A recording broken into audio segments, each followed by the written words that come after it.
Olá e bem-vindos a mais um Kairos-Cast.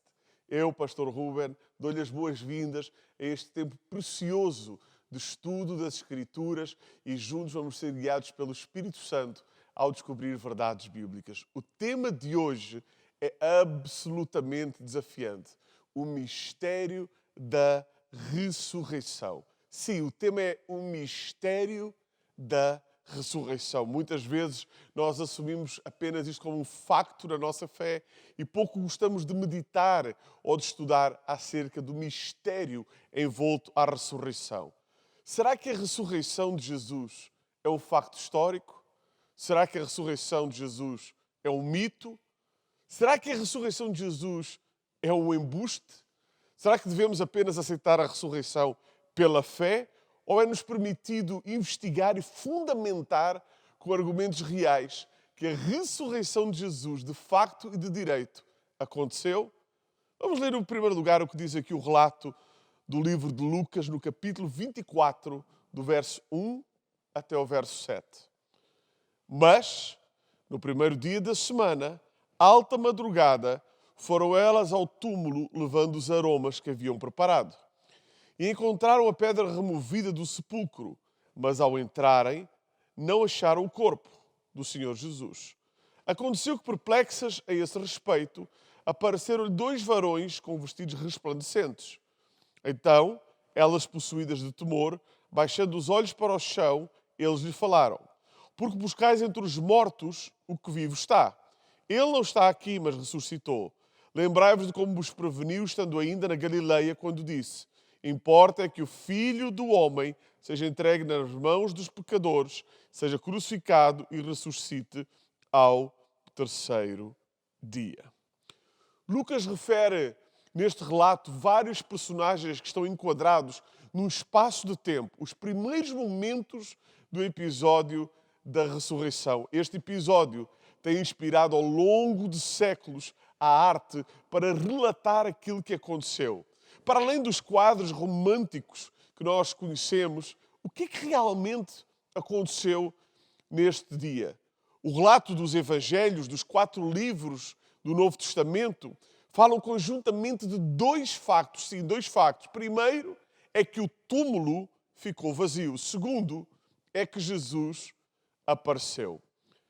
Ao ler este texto e ao constatarmos estes 2 factos, eu faço-lhe uma pergunta logo de início. Como é que isto lhe afeta? Sim, a ressurreição de Jesus condiciona a sua vida em que direção? Presta atenção a esta pergunta, porque no final eu irei fazê-la novamente. Em 1966, Ronald Gregory Smith, um catedrático da Universidade de Glasgow, na Escócia, afirmou o seguinte: escute, tão longe quanto a historicidade pode alcançar, é necessário esclarecer o seguinte: nós podemos livremente dizer que os ossos de Jesus ainda permanecem em algum lugar na Palestina. A fé cristã não pode ser de modo algo destruído por esta afirmação.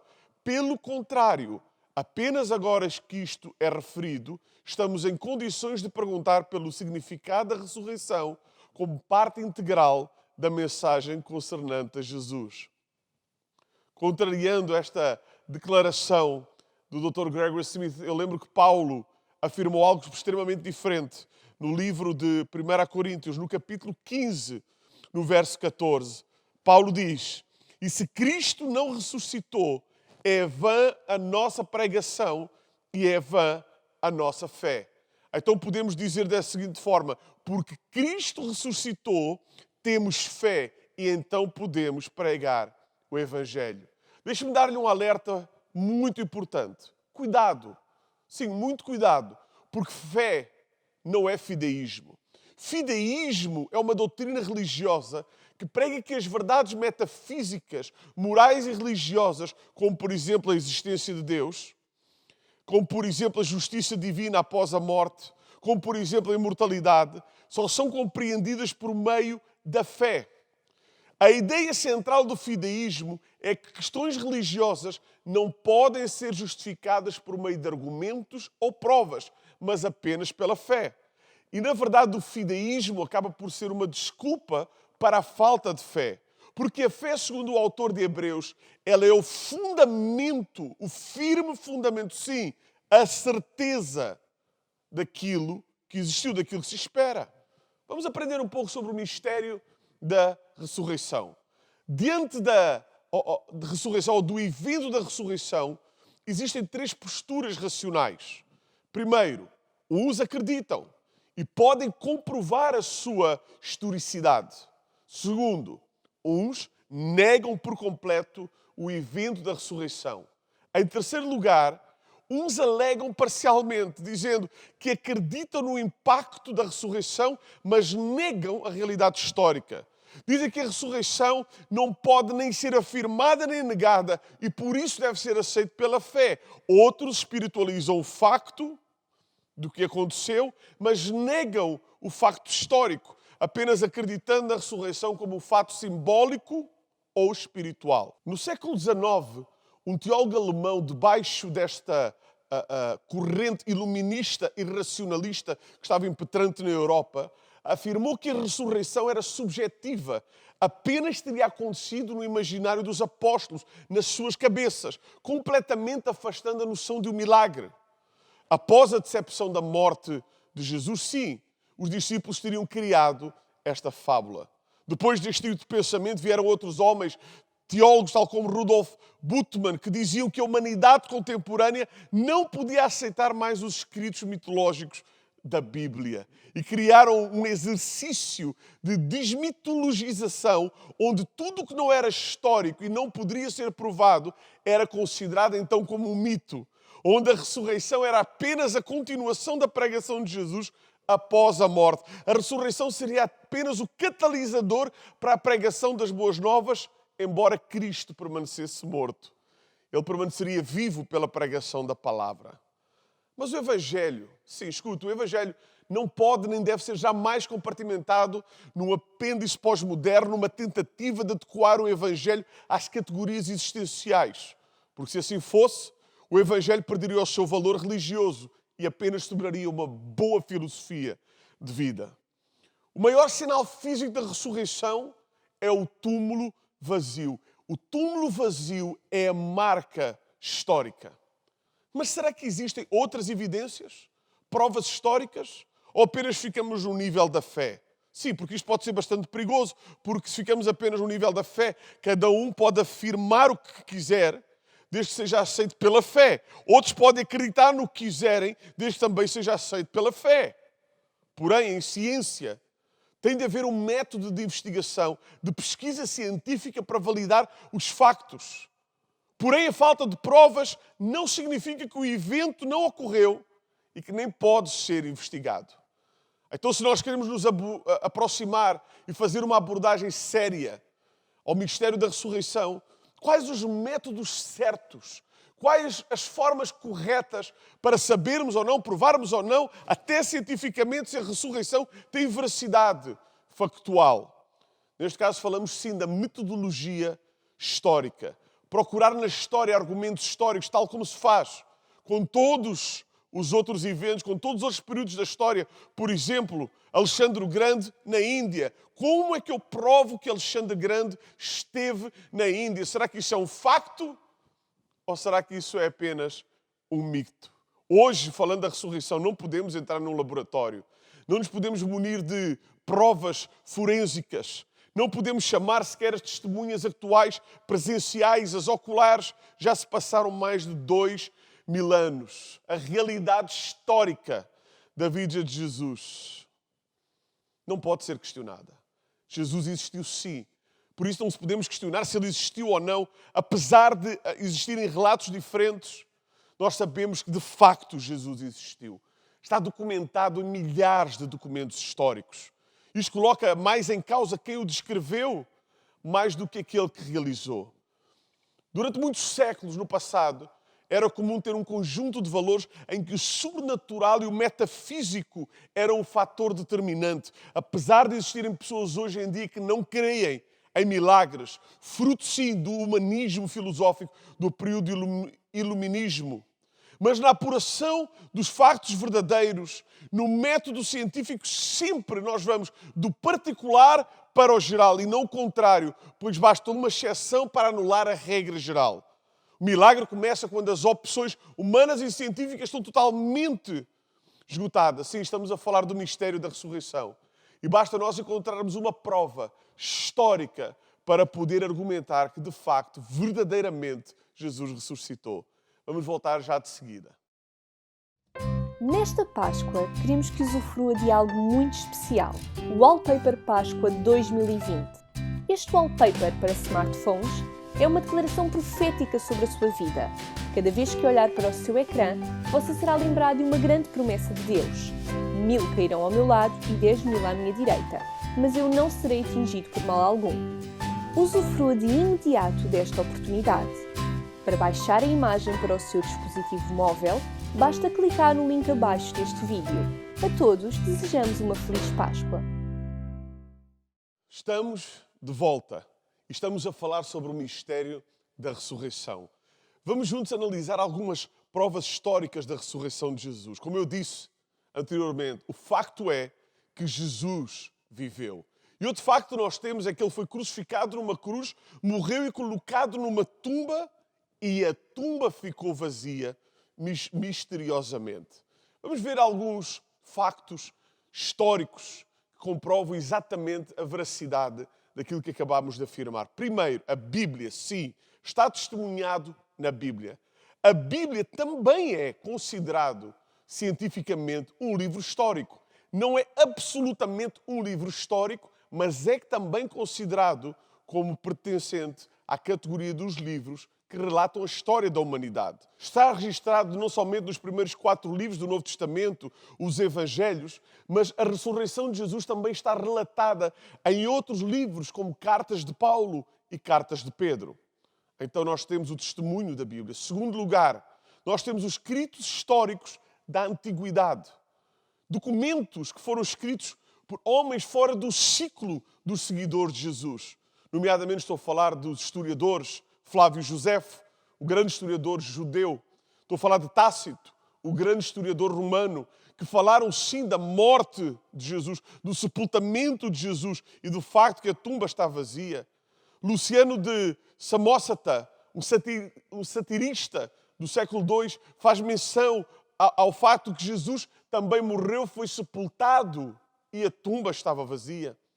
Em terceiro lugar, no Talmud, a coletânea de livros sagrados dos judeus e do judaísmo, está mencionado sim o facto de que Jesus morreu, foi crucificado e a tumba estava vazia.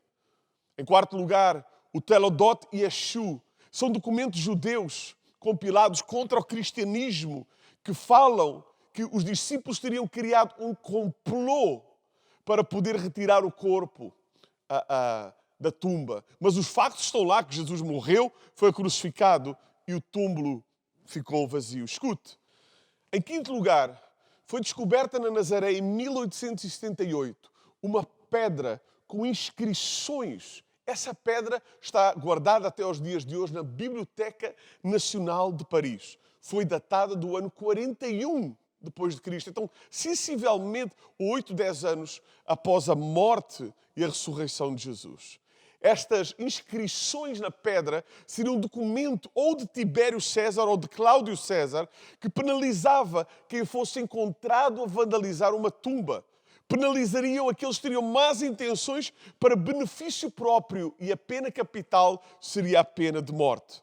Então, estas inscrições na pedra são como que um documento daquela época para penalizar quem transferisse o corpo de uma tumba. E eu pergunto, por que alguém iria mudar o corpo de um lugar para o outro? Por que a pena de morte para penalizar este tipo de ação? Isto realmente é uma prova segura da historicidade da versão da ressurreição. Lembra-se quando os fariseus ficaram extremamente preocupados que os discípulos pudessem retirar o corpo e pediram a Pilatos que colocasse os soldados. Vem reafirmar que depois da ressurreição, este tipo de ações acabou por ser legalizado como lei que penalizaria todos aqueles que o fizessem. Talvez na tentativa de demover outros a seguir o mesmo exemplo, da ressurreição de Jesus. Destes últimos 4 factos que nós falamos aqui, destes argumentos históricos, nenhum deles era favorável para o cristianismo.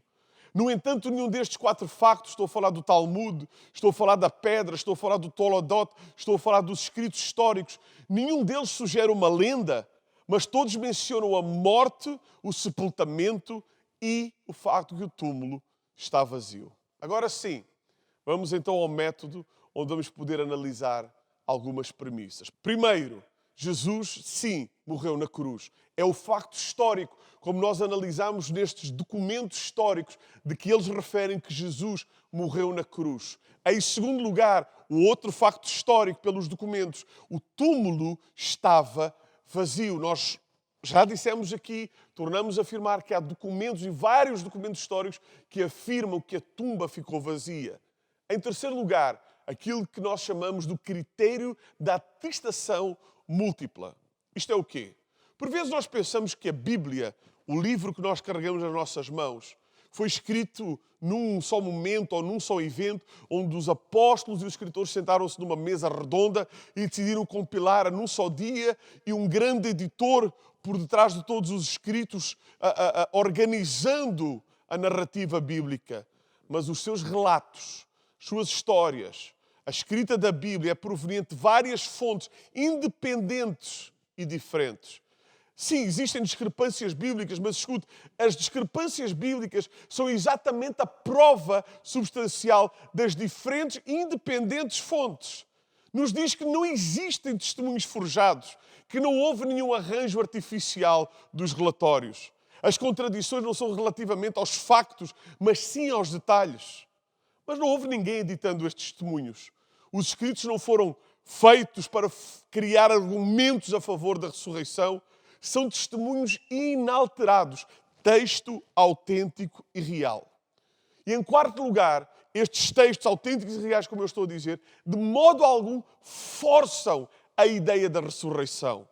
O argumento textual dos evangelhos não procura fabricar provas artificiais, nem forçar uma ideia central. Na verdade, os textos até são um pouco contra o senso comum. Por exemplo, mulheres que chegaram ao túmulo e viram que Jesus estava ressuscitado, e os textos fazem essa referência. Não abona jamais a favor da ressurreição, porque as mulheres naquela altura não tinham valor jurídico algum. A teoria da ressurreição era a filosofia menos compreendida na época e iria dificultar grandemente a propagação do Evangelho. Então, se eu quero levar o Evangelho, se eu estou escrevendo cartas, livros para propagar o Evangelho, a ideia da ressurreição é das menos aceitas, por que é que eu vou colocá-la? A menos que seja a verdade. Se falasse de reencarnação, os gregos aceitariam o Evangelho.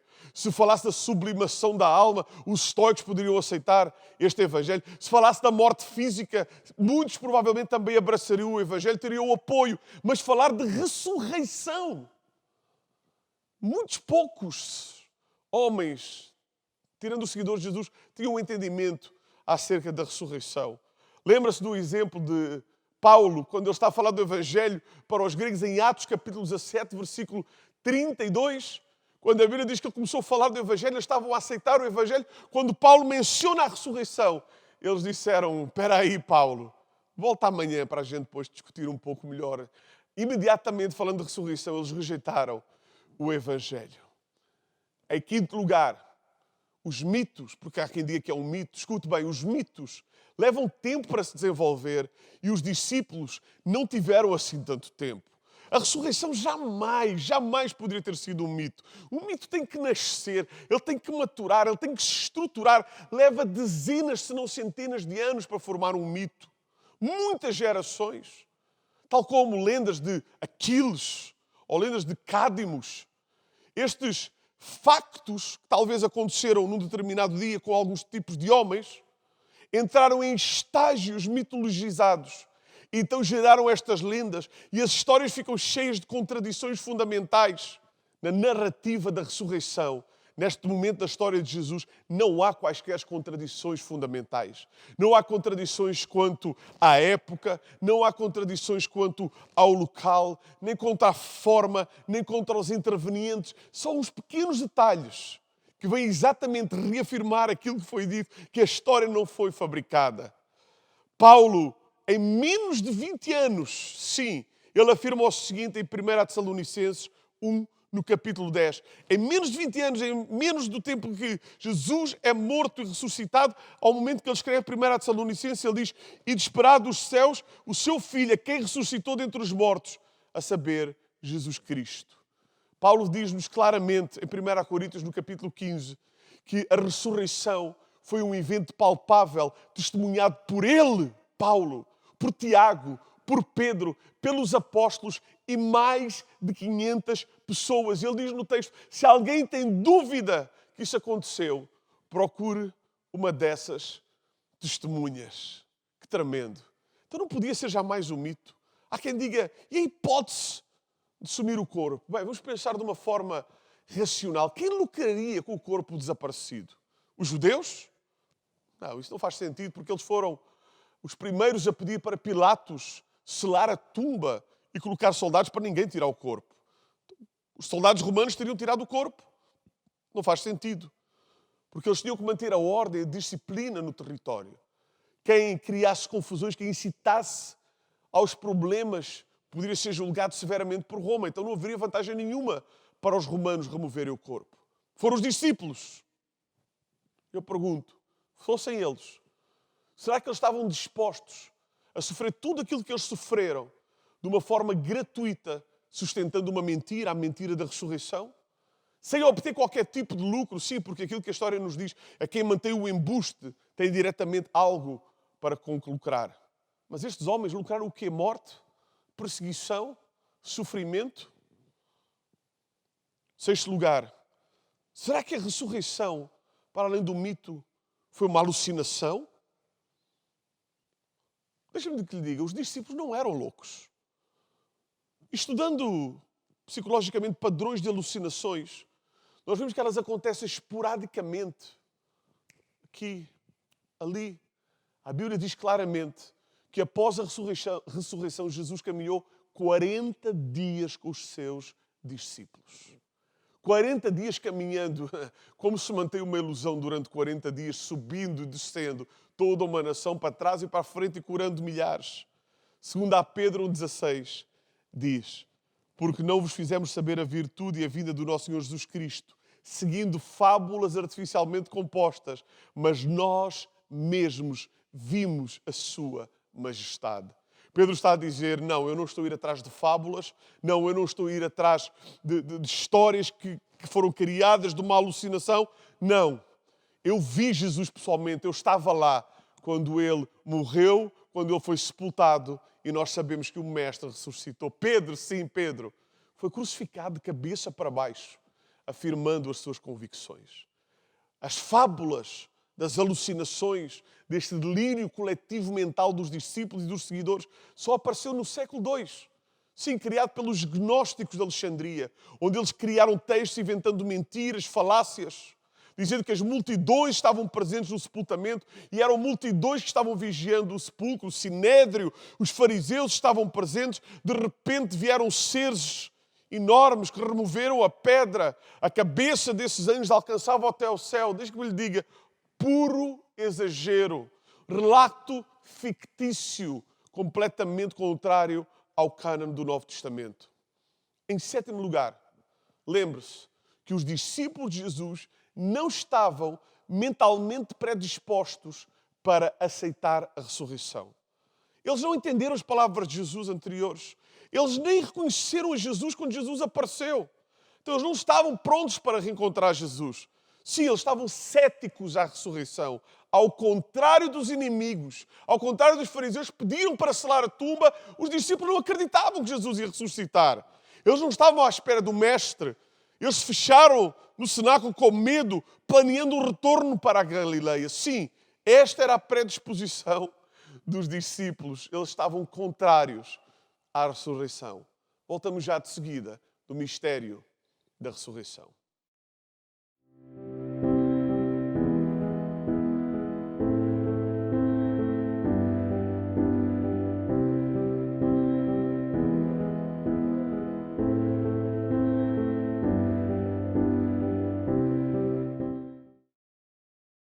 Estamos de volta falando do mistério da ressurreição. E a ressurreição, afinal, o que é? Um fato histórico? Um mito? Um embuste? Depois daquilo que você ouviu e aprendeu hoje, pergunte-se a si mesmo: como é que a ressurreição me afeta? 1 Coríntios, no capítulo 15, versículo 14, já lemos e vamos reler, diz: se Cristo não ressuscitou, é vã a nossa pregação e é vã a nossa fé. Escute, a sua fé cristã assenta no facto de que Jesus Cristo, sim, o Filho de José e Maria, sim, o Filho de Deus, morreu, foi sepultado e ao terceiro dia ressuscitou dos mortos. A sua ressurreição não é um embuste, não é um mito, é um facto histórico. Sim, um facto histórico que mudou a história do mundo e que mudou a sua história e mudou a minha história. Vamos juntos orar neste momento. Pai, nós te louvamos e te agradecemos pela morte e ressurreição de Jesus Cristo. Sabemos que isso não foi um embuste, sabemos que não foi um mito, sabemos que é verdade. O teu Espírito testifica no nosso espírito e nós temos muitas provas da ressurreição de Jesus. Muito obrigado por essa graça que foi derramada na cruz do Calvário. Obrigado por, pelo sangue de Jesus, nós temos hoje redenção dos nossos pecados e temos direito à vida eterna. Também dizemos em nome de Jesus. Amém. Muito obrigado por assistir. Antes de terminar, por favor, deixe aí em baixo o seu comentário acerca daquilo que aprendeu e não se esqueça de subscrever este canal para poder receber notificações de novos conteúdos. Deus lhe abençoe.